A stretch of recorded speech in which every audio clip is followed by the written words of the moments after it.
where is no bhakti required? Bhakti is essential. Without bhakti, you cannot learn any damn subject. If you want to learn medicine, if you want to learn physics, chemistry, everywhere bhakti is required. Bhakti is a basic minimum requirement for anything in life. You have to evolve. Bhakti is essential. Now, what is bhakti marga? Okay, so people say singing God's name, bhajans, namasmarana. So it's bhakti. Definitely it is. Okay. So now, what is the impact of that? Okay. The reason is simple, because in the name of bhakti, a lot of concepts have come. Okay. So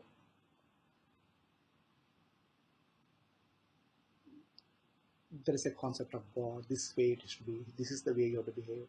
In fact, if you look at some of the bhakti marga, the way the stringent prescription they give, very, it becomes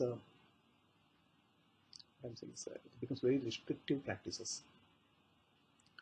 So singing God's name elevates you, definitely elevates you. Singing God makes the mind peaceful, definitely makes the mind peaceful. Music is the way, it is the way, right? So these are all means of doing that. Bhakti is essential. It's not a marga. It's a foundation of life. Okay. So then you say, I want to realize God. So by singing praise of God, my mind becomes peaceful. By chanting God's name, my mind becomes peaceful. Definitely yes. Then, because I chanted God's name, God came and stand in front of me. Right? Bhakti Marga people experience that the deity standing in front of me. Depending on your faith, depending on the belief system, the deity can come and stand in front of you. Okay. So final realization is Salokya, Samipya, Sarupya, Sayujya. There are 4 stages of liberation. Salokya means you feel the presence of the divine in around you. Salokya. When you sing God's name, when you feel elevated, you feel the presence, the divine presence. It's called Salokya.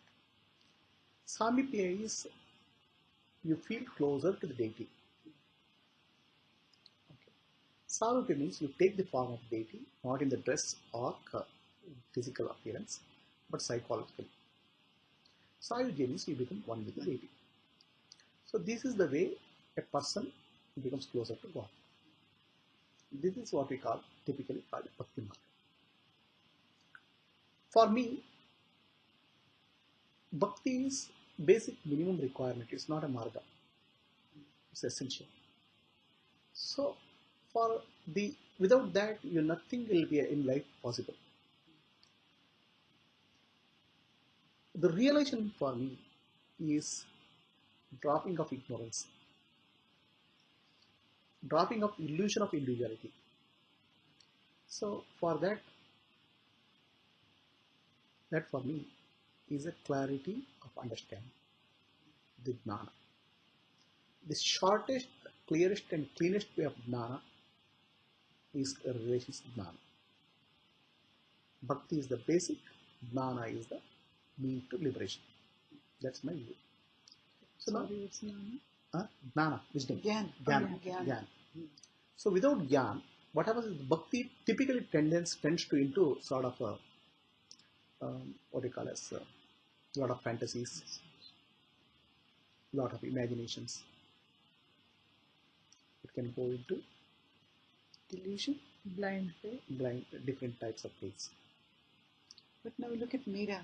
She has so much. She is an epitome of bhakti. No, Meera, only as her personality, which is known to the world. She had a guru, master, who has taught her what is a reality. So, without a teaching from guru, who is a realized master, the mind, everything can get into distorted understanding of life. The guru is required. Yeah, that's that.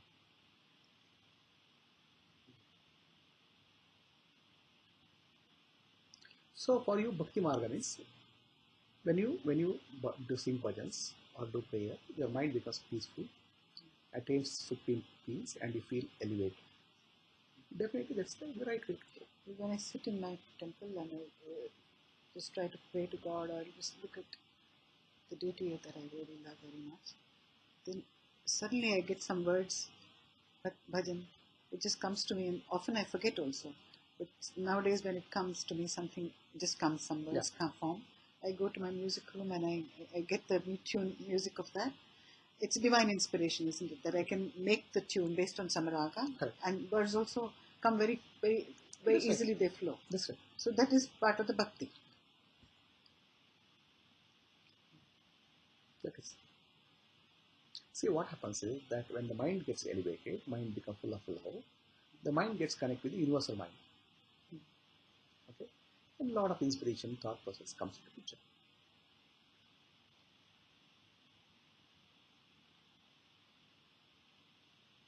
How do one purify the mind? Mind gets purified by the chanting of God's name, by constant remembrance of God, by presence of satsang, in the company of realized masters, through service, mind gets purified. But ultimate purification of mind is through jnana. Jnana is the necessary and sufficient condition for realization. Bhakti is a necessary condition. For me, it's not sufficient condition. You understand the difference? Yes. There is a necessary and sufficient. Bhakti is absolute necessary, not sufficient for realization. But then there are a lot of people who are looking for God and who are not bhakti oriented at all. I have a friend like that. She's desperately looking for realization, but she has no concept of bhakti whatsoever.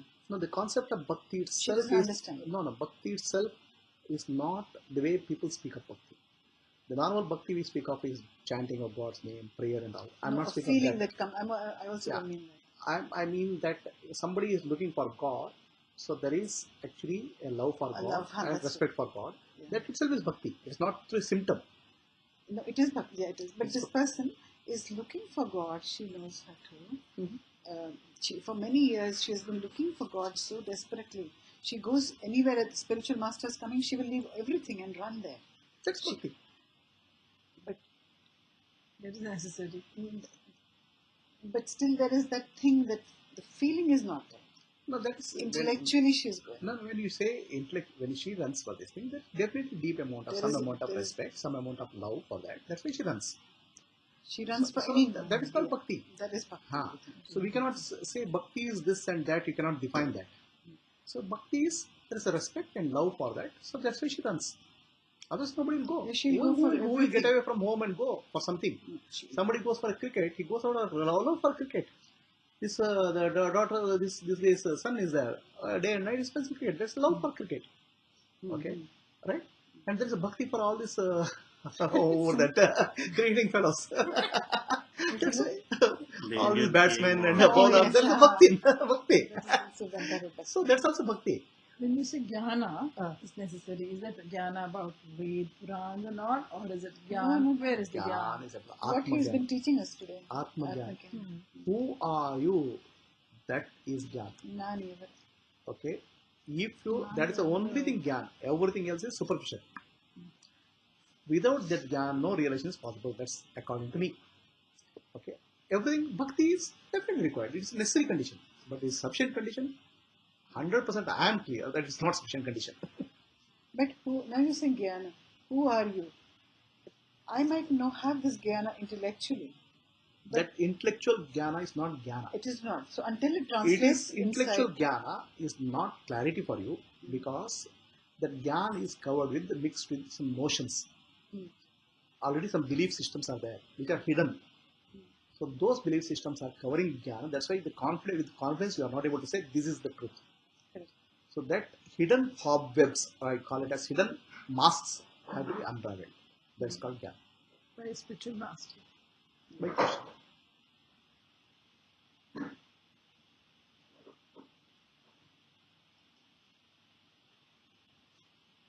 There is a song, Bin Guru Gyan Kahan Se Laun? Bicho Gyan Hari Kundan.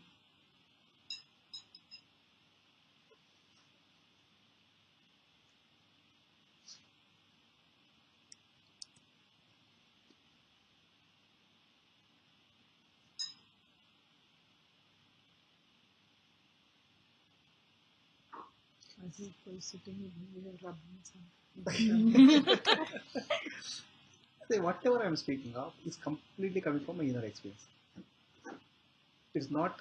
It's not through a textbook or it's not bookish knowledge. Throughout my spiritual journey, whatever I have gained, I am telling you in my clarity. You said bhakti is prerequisite. Bhakti is requisite for anything. For anything. Can you have a Jnana, relationship? what about jnana? You said Jnana is desirable. not desirable.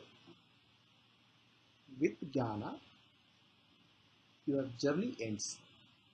Then you know what you want to attain. Okay. But jnana is something we don't have. Jnana is something you have, but it's covered with Cobwebs. So it's a matter of removing the cobwebs, and then what is there will shine through. She's laughing at me. I'm just trying to. No, I'm not laughing. I'm just thinking.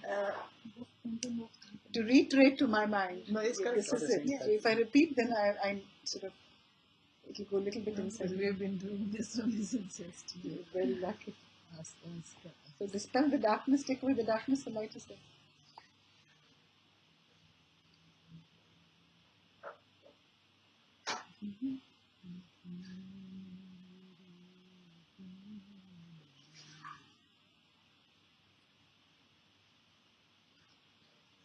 See, with the jnana, whatever is that, lot of demystification takes place. Lot of demystification. Otherwise, what happens in bhakti and all this glorification, the colorful. Lot of people will start building lot of aura. But sometimes bhakti can also make duality perpetuate. Because Not you're sometime. separate, yeah, isn't it? Not sometime. Yeah, all the time. Because if you're bhakti, then God is separate from you. You are here, God is here. That's why I want to be careful about bhakti. Yeah, When people I speak of bhakti understand. marga, I want to be a little bit careful. Because it will set duality. It'll concretize the notion of duality. Yes. That's why I want to be a bit careful about when you speak of bhakti. But did Meera have? Meera always sang so many bhajans for Krishna. So much of love for Krishna. But she still attained She had jnana through also. she had jnana also. Without jnana, you can't do like that. Yeah.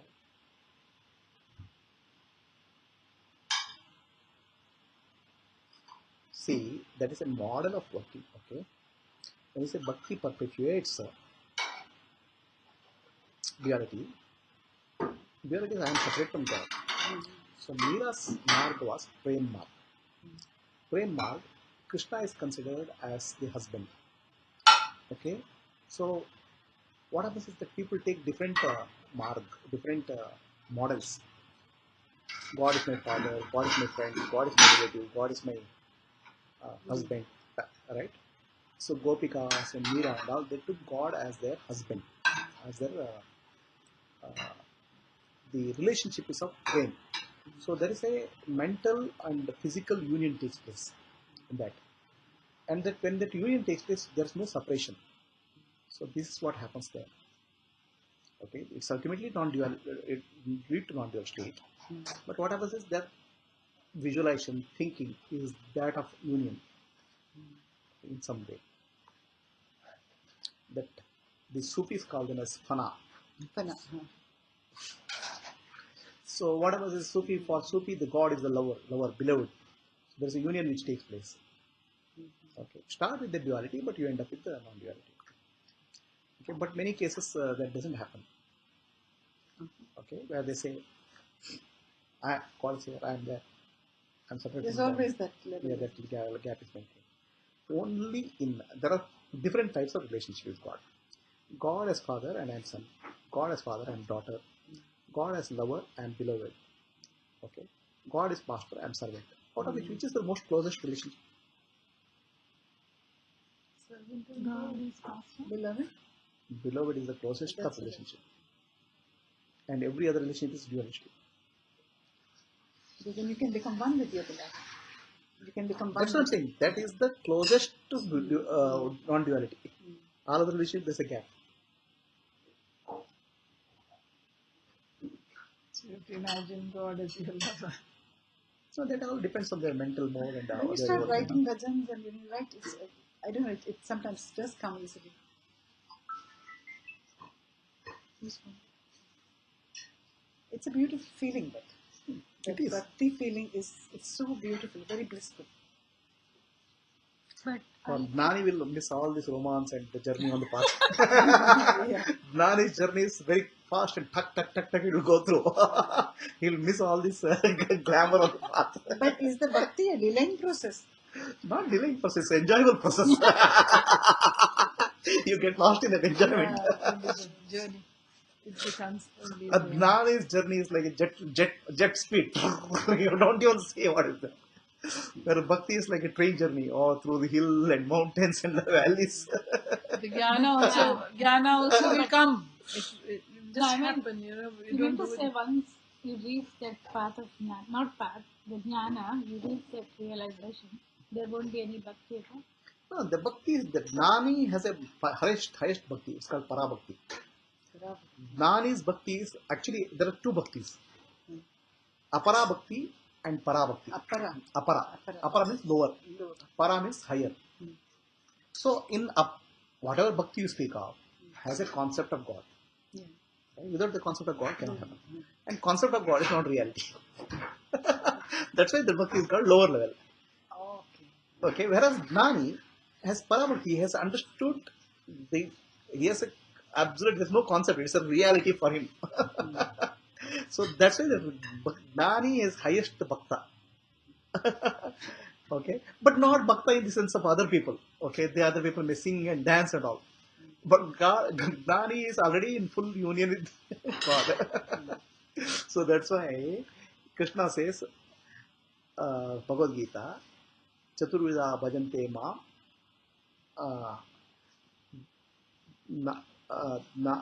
अर्थार्थी ज्ञानी आर्तो जिज्ञासु अर्थार्थी ज्ञानी तेषां नित्ययुक्तानां ज्ञानी like something like that he says. What he says is there are four types of people worshipping. Artha means somebody is in difficulty. Jidnasu somebody who is curious. Artharthi means somebody who is seeking some benefit. And Gnani. Out of that, Gnani is me only. So Gnani has attained God himself. The love of Gnani is the highest. It's called Parabhakti. But the Parabhakti symptom is not same as the other Bhakti symptom at the lower level. Other lower level people may do dancing, singing and crying, something may happen. But at the Parabhakti level, deep serenity. It's like a total union. To attain that is meditation. To attain that jnani state is meditation. The path is meditation. Dhyan or Gyan. Okay, Dhyan or Gyan. Gyan is actually Shravana, Manana, Nidhyasa. You have to listen to the truth from a realized person, contemplate on that, and meditate on that. That is the process. Contemplating how? Contemplating is. I mean, we have listened and we have listened to you. Yeah. So now, when I listen to me, there's something strikes to you, something doesn't strike to you, right? So you have to see what doesn't strike, what is my understanding, what I am, with respect to what is the truth spoken, where is the gap? That is the contemplation. You have to find out the gap. And that gap is because of some cobweb which is already there. That cobweb has to be removed. That's the process. It's like cleaning up process. How to do that? How to do away from. Not away. Where is away? Away means from the external stimuli and getting into the. Because you cannot leave. You cannot leave your surroundings. Did I any time I have to say that external stimuli? I am actually in the middle of everything. In the middle of everything. I am in the busiest of busy persons. But you have reached, you have attained it. No? And I have attained it in this state only. Like all the time it was like that only. Life has been always a struggle for me.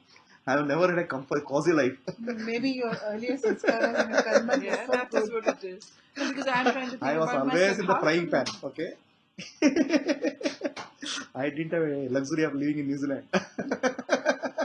Very good karma.